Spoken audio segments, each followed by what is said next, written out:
എല്ലാ മാന്യ പ്രേക്ഷകർക്കും ഒരിക്കൽ കൂടി അറിവിന്റെ ലോകത്തിലേക്ക് സ്വാഗതം. അപ്പോൾ നമുക്ക് ഇന്നത്തെ ചോദ്യത്തിലേക്ക് കടക്കാം. ഒന്നാമത്തെ ചോദ്യം, ജാലിയൻ വാലാബാഗിൽ സമരക്കാർക്കെതിരെ വെടിവെക്കാൻ അനുമതി നൽകിയ പഞ്ചാബ് ഗവർണർ? ഉത്തരം Michael O'Dwyer. Jallian Walabagh കൂട്ടക്കൊലയ്ക്ക് നേതൃത്വം നൽകിയ ബ്രിട്ടീഷ് സൈന്യാധിപൻ? ഉത്തരം ജനറൽ റെജിനാൾഡ് ഡയർ.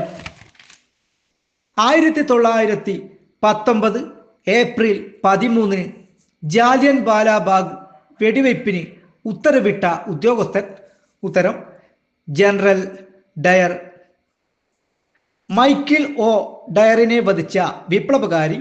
ഉത്തരം ഉദ്ധം സിംഗ്. മൈക്കിൾ ഒ ഡയറിനെ ഉദ്ധം സിംഗ് വധിച്ചത്? ഉത്തരം 1940 മാർച്ച് 13. ഈ വീഡിയോ നിങ്ങൾക്ക് ഇഷ്ടപ്പെട്ടെങ്കിൽ സബ്സ്ക്രൈബ് ചെയ്യണം. അതുപോലെ തന്നെ പരമാവധി ആളുകളിലേക്ക് ഷെയർ ചെയ്യണം. അടുത്ത വീഡിയോയുമായി വരുന്നതുവരെ നന്ദി, നമസ്കാരം.